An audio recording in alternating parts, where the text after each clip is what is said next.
বন্ধুরা, তো চলে এসেছি রাজ কিচেনে। আর আজকে বানিয়ে দেখাবো চুষি পিঠা রেসিপি বা চুই পিঠা রেসিপি বা হাতে কাটা সিমাই রেসিপি। আর এই রেসিপিটা আজকে আমি বানিয়ে দেখাবো মেট্রোর দুধ দিয়ে। তো আপনারা আগের দিনে কিন্তু এই রেসিপি একটা আমি দিয়েছিলাম, সেটা কিন্তু নারকেলের দুধ দিয়ে ছিল।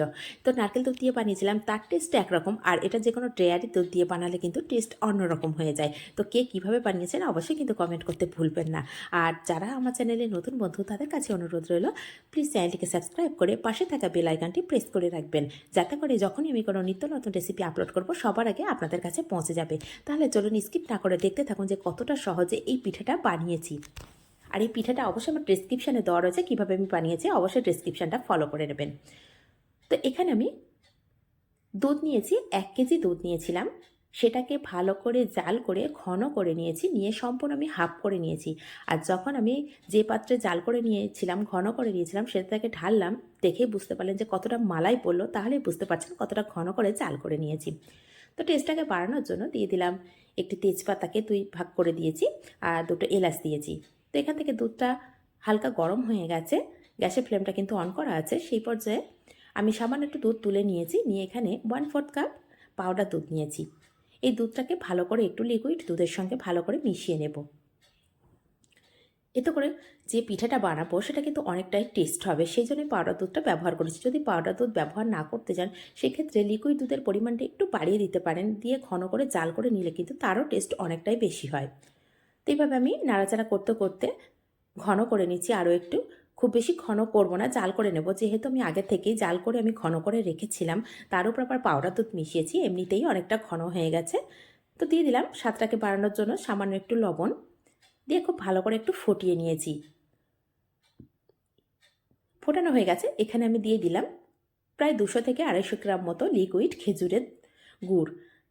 তো এখানে আপনারা খেজুরের পাটালি ব্যবহার করতে পারেন বা চিনি দিয়েও রেডি করে নিতে পারেন। তো এই খেজুরের গুড়টা এতটাই টেস্ট ছিল, সেই জন্য আমি এটা দিয়ে আর লোভ সামলাতে পারলাম না, এটা দিয়েই বানানো শুরু করে দিলাম। আর দিয়ে দিলাম 2 চামচ চিনি। যারা চিনি খান না সেক্ষেত্রে অবশ্যই স্কিপ করে যেতে পারেন, সেক্ষেত্রে গুড়ের পরিমাণটা আরও একটু বাড়িয়ে দেবেন। আর মিষ্টিটা অবশ্যই আপনারা আপনাদের পছন্দের মতো করে দিতে পারেন, যারা কম খান সেক্ষেত্রে কম দেবেন, বেশি খেলে বেশি দেবেন। তো দুধটাকে খুব ভালো করে ফুটিয়ে নিয়েছি। আর যখন দুধটা ভালো করে ফুটে গেছে, সেই পর্যায়ে এই সিমাইটা আমি দিয়ে দিলাম বা হাতে কাটা পিঠাটা আমি দিয়ে দিলাম। আর এই পিঠা কিভাবে কেটেছি অবশ্যই কিন্তু ডেসক্রিপশানে ফলো করে নেবেন, আমি লিঙ্ক দিয়ে দেবো। তো এইভাবে দিয়ে একসাথে খুব ভালো করে একটু নাড়াচাড়া করে নিচ্ছি। এই ভালোভাবে নাড়াচাড়া করে নিয়ে এটাকে ঢাকা দিয়ে দিলাম, দিয়ে খুব ভালো করে একটু ফুটতে দেবো। একবার খুব ভালো করে ফুটিয়ে নেব, নিয়ে আমি ঢাকা দিয়ে মিডিয়াম ফ্লেমে 1 থেকে 1.5 মিনিট মতো একটু হালকাভাবে ফুটতে দেবো। এতে করে দুধটা খুব বেশি ঘন হবে না, যদি মিডিয়াম ফ্লেমে থাকে। আর হাই ফ্লেমে থাকে দুধটা কিন্তু একদম ঘন হবে, আর পিঠাটা কিন্তু একদম দুধটাকে টেনে নেবে, সেক্ষেত্রে খেতে কিন্তু অত টেস্ট লাগবে না। সেই জন্য 1 মিনিট থেকে 1.5 মিনিট আমি এটাকে ভালো করে ফুটিয়ে নিচ্ছি, আর মিডিয়াম টু লো ফ্লেমে। দেওয়ার পরে গ্যাসের ফ্লেমটাকে আমি অফ করে দেব। যদি হালকা এই চুষি পিঠা বা হাতে কাটা সিমাই এই পিঠাটার মধ্যে যদি হালকা একটু দুধ থাকে, সেক্ষেত্রে কিন্তু খেতে ভালো লাগে। তো এখন গ্যাসের ফ্লেমটাকে আমি অফ করে দেব। আর দেখুন সিমাইটা এইভাবে রয়েছে, আর এটাকে আমি ঠান্ডা হলে তবে সার্ভ করে দেব। আর তার নামানোর আগে আমি একটু ভালো করে একটু মিশিয়ে নিচ্ছি। আর দেখুন প্রত্যেকটা পিঠা কিন্তু একদম একটার গায়ে একটা লেগে যায়নি, খুব ছাড়া ছাড়া হয়েছে। তো এইভাবে আমি ফোটানোটা কমপ্লিট হয়ে গেছে। এখন আমি গ্যাসের ফ্লেমটাকে অফ করে এটাকে ঠান্ডা হতে দেব। তো এটা অনেকটাই ঠান্ডা হয়ে গেছে। এখন আমি হাত দিচ্ছি কড়াইয়ের মধ্যে, সেটা দেখতে পাচ্ছেন কড়াতে হাত দিচ্ছি, হাতটা কিন্তু একদম পুড়ে যাচ্ছে না, যেহেতু একদম গরম নেই, ঠান্ডা হয়ে গেছে। তো এটাকে আমি সার্ভ করে দেখাচ্ছি।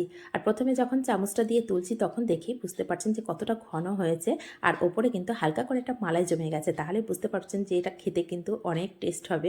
একবার হলেও বাড়িতে কিন্তু এইভাবে বানিয়ে অবশ্যই দেখবেন। আর যদি বানিয়ে দেখেন যদি টেস্ট লাগে, ঠিক এইরকমভাবে যদি বানান অবশ্যই কিন্তু টেস্ট হবে, এটা আমি শিওর।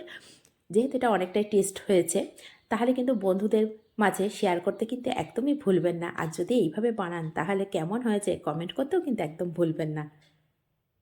তো এটাকে আমি সার্ভ করে দেখিয়েছি, আর এই চামচের মধ্যে তুলেও দেখাচ্ছি যে কতটা সুন্দর ঘন হয়েছে, তাহলে খেতে কেমন টেস্ট হবে এটা কি বলার আর অপেক্ষা রাখছে।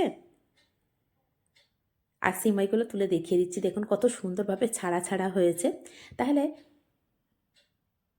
যদি এই রেসিপিটা একটু হলেও ভালো লাগে, তাহলে কিন্তু সাবস্ক্রাইব করতে কিন্তু একদমই ভুলবেন না। অনেকেই কিন্তু দেখা শেষে সাবস্ক্রাইব করতে ভুলে যান, অবশ্যই কিন্তু ভুলবেন না। তাহলে আজ এই পর্যন্ত, আবার আসবো অন্য কোনো রেসিপি নিয়ে। ধন্যবাদ।